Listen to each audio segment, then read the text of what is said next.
आइए जानते हैं सितंबर महीने के मेष राशि फल के बारे में।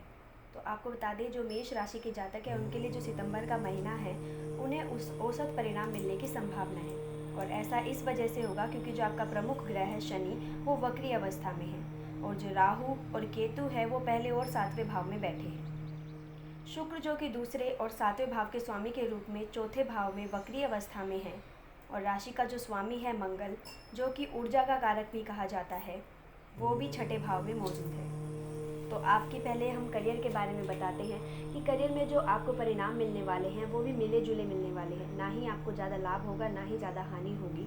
तो जो परिणाम होंगे वो मिले जुले होंगे। और अगर आप सफलता प्राप्त करना चाहते हैं करियर के अंदर तो आपको कड़ी ही मेहनत करनी पड़ेगी।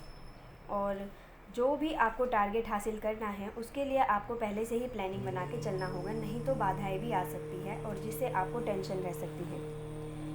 आर्थिक जीवन की बात रहे तो आपको कई तरह की समस्याओं का सामना करना पड़ सकता है, जैसे कि अचानक से घरेलू खर्चे बढ़ सकते हैं। आपका जो मासिक जो बजट आप बना के रखेंगे वो भी आपका डगमगा सकता है। और बच्चों के विकास के बारे में आप विचार करके चिंतित रह सकते हैं। और अगर आप इस माह कोई भी बड़ा फ़ैसला लेने की सोच रहे हैं तो इस माह आपको उसे टाल देना चाहिए, क्योंकि वो है फ़ैसला आपके लिए सही नहीं रह सकता। तो अब आपको बता देते हैं कि बाकी सभी जीवन के पहलू जैसे कि परिवार, स्वास्थ्य, प्रेम, करियर, इन सभी मामलों में आपका ये महीना किस तरह का जाने वाला है। तो ये सब जानने के लिए हमारे राशिफल को आप विस्तार से सुनें।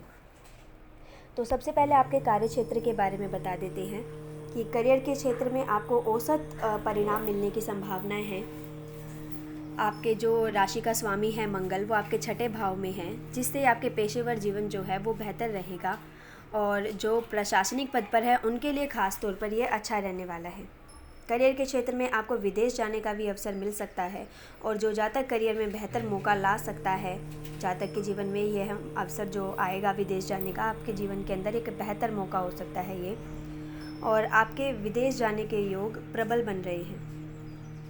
और बता दें, जो खुद का अपना व्यवसाय चलाने लग रहे हैं उन्हें भी इस समय औसत परिणाम मिलने की संभावना है, क्योंकि जो राशि का स्वामी है मंगल, वो छठे भाव में है और दूसरे और सातवें भाव के स्वामी के रूप में जो शुक्र है वो वक्री गति के अंदर चौथे भाव में है, जिसके कारण लाभ होने की संभावनाएं कम रह सकती है और नुकसान ज़्यादा हो सकता है।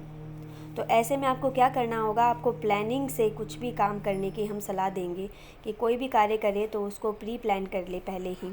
अब आपके आर्थिक जीवन के बारे में बता दें तो आर्थिक दृष्टिकोण से जो ये महीना है उसमें भी आपको औसत परिणाम मिलने की संभावना है। आप अधिक पैसा नहीं कमा पाएंगे, क्योंकि जो शुक्र है दूसरे भाव के स्वामी के रूप में चंद्रमा द्वारा शासित शुक्र राशि में बैठे हैं। और ये जो ग्रहों की स्थिति होती है, इसके परिणाम स्वरूप जातक को लाभ के साथ साथ अधिक खर्च भी उठाने पड़ सकते हैं, और यह खर्च परिवार की तरफ से अचानक आ सकते हैं। तो बृहस्पति की मौजूदगी के कारण ये सब स्थितियां बन रही है, लेकिन वही 11वें भाव में शनि की मौजूदगी के कारण आपको धन लाभ भी हो सकता है, और आगे भविष्य के लिए आप बचत करने में सक्षम रह सकते हैं। तो जो 11वें भाव में शनि की मौजूदगी है ये आपके लिए एक लाभप्रद स्थिति बनाती है, और आपको लाभ के साथ साथ कुछ हानि के भी संकेत देती है। आप फिजूल खर्ची जैसे लग्जरी जीवन के लिए आप खरीदारी करना चाहेंगे या फिर मनचाही ज़रूरत पूरा करने के लिए जो भी खर्चा करेंगे, इससे आपके खर्चे बढ़ सकते हैं। और इसके अलावा यात्रा के दौरान भी आपको धन हानि के संकेत हमें प्राप्त हो रहे हैं। और जो खुद का व्यवसाय कर रहे हैं उन्हें हमने बता ही दिया है, उन्हें औसत लाभ मिलने की संभावना है। और इस दौरान आपको कड़ी प्रतिस्पर्धा का सामना करना पड़ सकता है, क्योंकि बृहस्पति राहु के साथ सातवें भाव में और केतु पहले भाव में मौजूद है। तो आप अच्छा लाभ कमाने की स्थिति में नहीं हो सकते। इस माह आपके प्रतिस्पर्धी आपके लिए कई परेशानी खड़ी कर सकते हैं। अब आपके स्वास्थ्य के बारे में हम बता दें तो आपको इस समय अपने स्वास्थ्य पर ध्यान ज़्यादा देने की आवश्यकता पड़ सकती है, क्योंकि जो राहु है बृहस्पति के साथ पहले भाव में और केतु सातवें भाव में मौजूद है।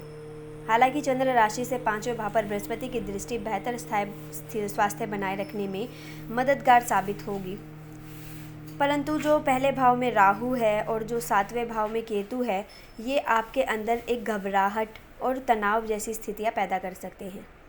इसके अलावा छठे भाव का स्वामी बुध आपके 5वें भाव में बैठे हैं, जिसके कारण जातक को बेचैनी, त्वचा संबंधी कुछ समस्याएं भी परेशान कर सकती है। अब आपके प्रेम व वैवाहिक जीवन के बारे में बता दी, तो जो लोग प्रेम संबंध में हैं उनके लिए महीना आशाजनक प्रतीत नहीं हो रहा है।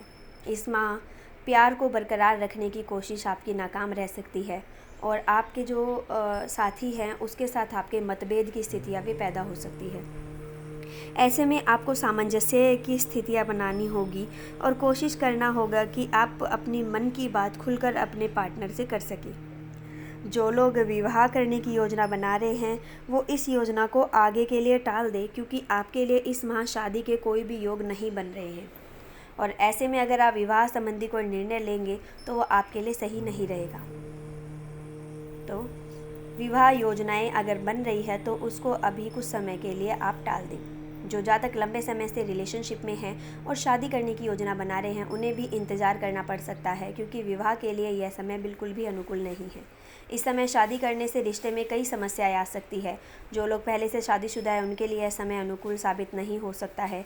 पार्टनर के साथ नोकझोंक हो सकती है और सलाह दी जाती है किसी भी बहस को बढ़ावा ना दें, मतभेद भूल कर अपने साथी के साथ एडजस्ट करने की कोशिश करें।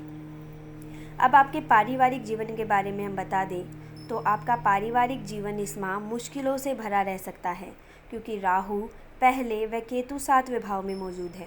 ग्रह की जो ये स्थिति है, इस वजह से आपके पारिवारिक जीवन में आपको काफ़ी संघर्षों का सामना करना पड़ सकता है। संपत्ति संबंधी विवादों के चलते परिवार में कलह की स्थितियाँ भी पैदा हो सकती है। अब जो शुक्र है वो वक्री अवस्था में दूसरे भाव के स्वामी के रूप में चौथे भाव में चंद्रमा द्वारा शासित राशि में बैठे हैं, जिससे क्या होगा, परिवार के सदस्यों के बीच में जो सामंजस्य है उसकी कमी महसूस होगी। और जो मंगल है, जो रिश्तों का कारक माना जाता है, वो छठे भाव में है, तो ये भी स्थिति आपके ग्रह की सही नहीं बन रही है। इससे भी परिवार के अंदर मतभेद पैदा होने की स्थिति पैदा हो जाती है। और शुक्र चौथे भाव में वक्री अवस्था में है, जिसके कारण परिवार के सदस्य के बीच संपत्ति को लेकर विवाद रह सकता है। इससे घर में अशांति का वातावरण बन सकता है। तो आपको इन्हीं सभी माहौल से अगर आप चाहते हैं कि इस तरह की स्थितियां ना बने, तो आपको क्या करना होगा, आपको शनि ग्रह के लिए शनिवार को हवन यज्ञ करना चाहिए और शनिवार के दिन ओम मांड्या नमः मंत्र का 17 बार जाप करना चाहिए। ऐसे ही हमारे अन्य राशियों को जानने के लिए हमारे चैनल लोक सेवा धर्म को सब्सक्राइब करें व वीडियोस को लाइक करना ना भूलें।